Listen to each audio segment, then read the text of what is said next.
नमस्कार, घटना चक्र बुक वीडियो के इस शैक्षणिक मंच पर आपका स्वागत है। हमारा उद्देश्य है ज्ञान को सरल, स्पष्ट और सुलभ रूप में आप तक पहुंचाना। आइए आरंभ करते हैं अध्ययन और सफलता की इस यात्रा को। नमस्ते। चलिए आज बात करते हैं टेक्नोलॉजी के एक ऐसे गुमनाम हीरो की जो हमारी दुनिया को पर्दे के पीछे से चलाता है, और वो है शक्तिशाली मेन फ्रेम कंप्यूटर। तो सीधे एक सवाल से ही शुरू करते हैं। कभी सोचा है कि जो बड़ी बड़ी कंपनियां हैं, बैंक्स हैं, एयरलाइंस हैं, उनके कामकाज के ठीक सेंटर में आखिर कौन सी कंप्यूटिंग पावर काम करती है? इसका जवाब उतना आसान नहीं है जितना लगता है। और यहीं पर सीन में आता है मेन फ्रेम कंप्यूटर। अब सीधी सादी भाषा में कहें तो ये एक बहुत ही पावरफुल कंप्यूटर है जिसे बड़ी बड़ी कंपनियां अपने सेंट्रल सर्वर की तरह इस्तेमाल करती हैं। मतलब ये कोई आम डेस्कटॉप नहीं, बल्कि पूरे ऑपरेशन का नर्व सेंटर है। ठीक है, तो इसका जो मुख्य काम है वो है एक सेंट्रल सर्वर होना।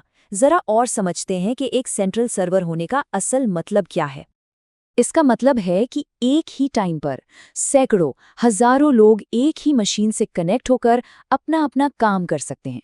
सोचिए जरा, बैंकिंग सिस्टम्स के बारे में या फिर एयरलाइन रिजर्वेशंस के बारे में। कितने सारे लोग एक ही सिस्टम को एक साथ इस्तेमाल कर रहे होते हैं, और यही मेन फ्रेम की, आप कह सकते हैं, पहली और सबसे बड़ी ताकत है। और एक साथ इतने सारे लोगों को एक्सेस देने की ये जो पावर है ना, यही इसे खास बनाती है। ये सिर्फ लॉगिन करने तक ही सीमित नहीं है। इसका असली मतलब है कि पूरी की पूरी कंपनी एक ही डेटा, एक ही सॉफ्टवेयर और एक ही सिस्टम को एक ही वक्त पर इस्तेमाल कर रही है। और यही सेंट्रलाइजेशन इसे इतना जरूरी बना देता है।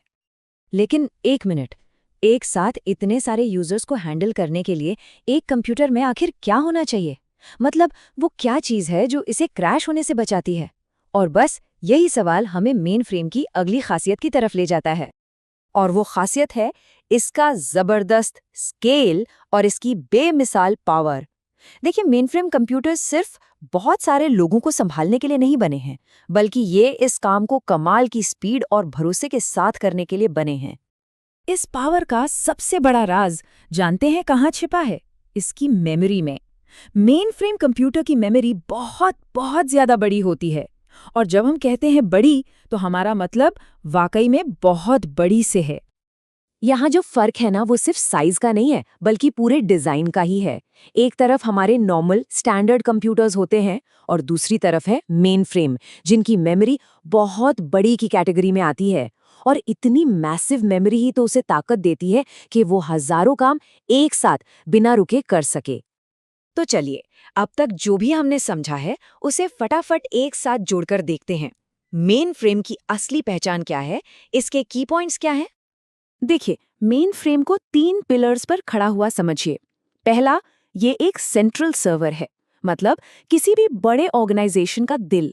दूसरा, ये मल्टी यूजर एक्सेस देता है, यानी इसे एक साथ कई लोगों के लिए ही बनाया गया है।